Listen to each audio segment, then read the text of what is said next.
Pag-usapan natin sa video na ito ang tungkol sa mga makasalanang dako na nabanggit sa kasaysayan ng Biblia. Ibabahagi ko rin sa inyo kung ano-ano nga ba ang uri ng mga kasalanan ng mga tao sa mga lugar na iyon, kaya't sila'y binansagan bilang sin series. Tuklasin natin ang hiwaga ng kasaysayan.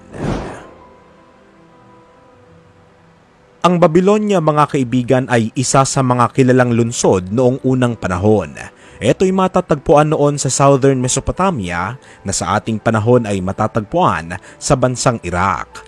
Hindi maikakailan na bagaman ang lungsod na ito ay naging popular, pero ito'y pinamugaran din ng samut-saring mga kasalanan na totoong karumal-dumal sa paningin ng Panginoong Diyos. Kaya ang Babylonia ay isa sa mga itinuring na makasalanang lungsod ng mga iskolar ng Biblia. Pero ano-ano nga ba ang mga kasalanan na natagpuan noon sa lungsod na ito? Pakinggan ninyo itong nakatala sa aklat ng Jeremias 50:1-2. Ito ang sinabi ng Panginoon kay Jeremias tungkol sa Babylonia at sa mga mamamayan nito. Ipahayag sa mga bansa ang balita ng walang inililihim at itaas ang watawat na tanda ng pagkawasak ng Babylonia. Madudurog at mapapahiya ang mga Diyos-Diyosan niya, pati na ang Diyos-Diyosang Sibel at Marduk.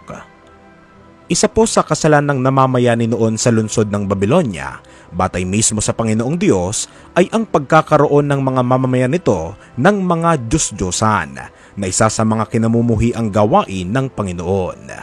Bukod dyan, ano pa ang naging atraso ng mga taga-Babylonia kung kaya't gano'n na lamang din ang galit sa kanila ng Diyos?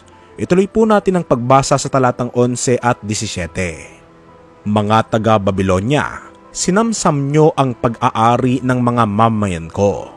Tuwang-tuwa kayo at masaya na parang dumalagang baka sa pastulan o kabayong humahalinghing. Ang mga Israelita ay parang mga tupang nagkalat na hinahabol ng mga leon. Una, sinakmal sila ng hari ng Assyria. Pagkatapos, ang pinakahuling ngumatngat ng mga buto nila ay si Haring Nebuchadnezzar ng Babylonia.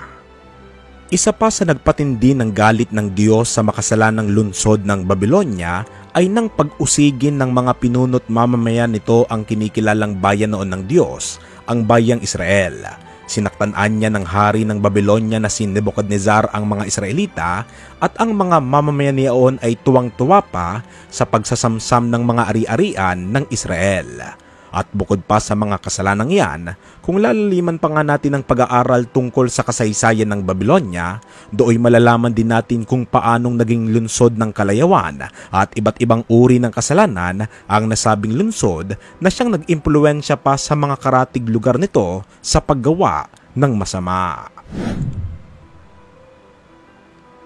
Ang Nineveh, mga kaibigan, ay isa namang lungsod sa Assyria na matatagpuan noon sa Upper Mesopotamia na sa ating panahon naman ay tinatawag na ito bilang ang lungsod ng Mosul na nasa northern Iraq. Ngayon, alamin natin sa Biblia, totoo nga ba na itinuring noon ng Panginoong Diyos na makasalanang lungsod ang Nineveh? Ganito ang sagot sa aklat ng Honas 1:1-2. Nagsalita ang Panginoon kay Honas na anak ni Amitay. Sinabi niya, pumunta ka agad sa Nineveh, ang malaking lungsod, at bigyan mo ng babala ang mga taga roon dahil umabot na sa aking kaalaman ang kanilang kasamaan.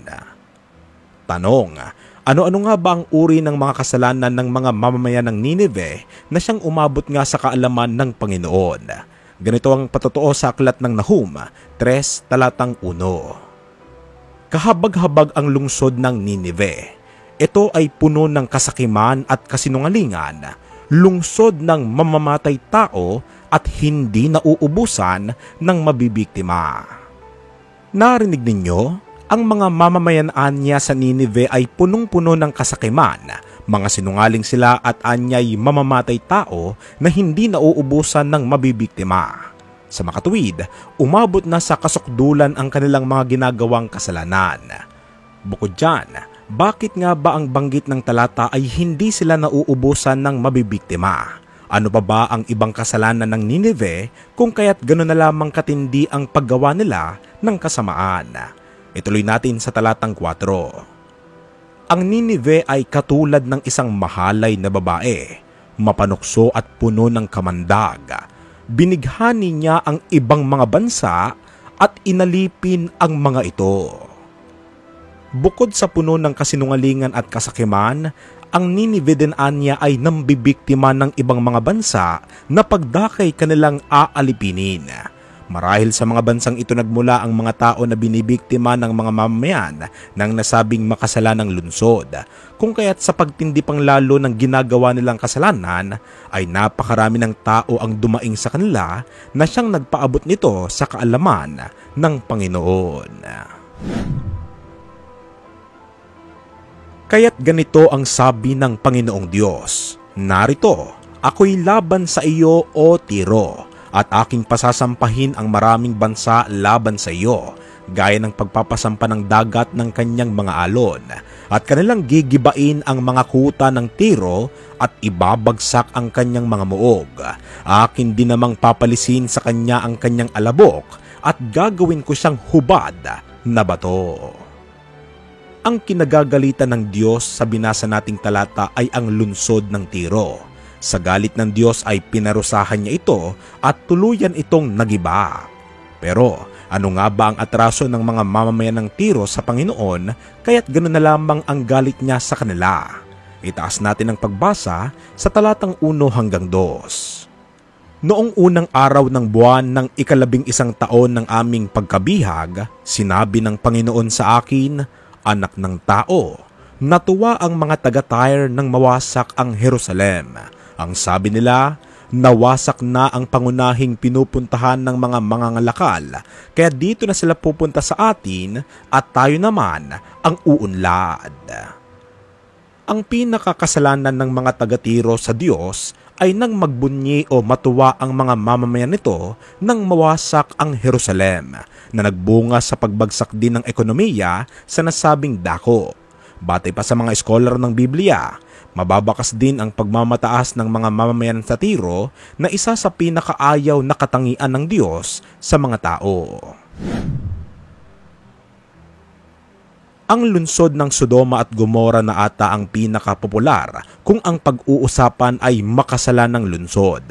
Marahil hindi nalingid sa ating kaalaman na dahil sa sobrang kasamaan ng mga tao sa dakong iyon ay nilipol sila ng Panginoong Diyos sa pamamagitan ng asupre.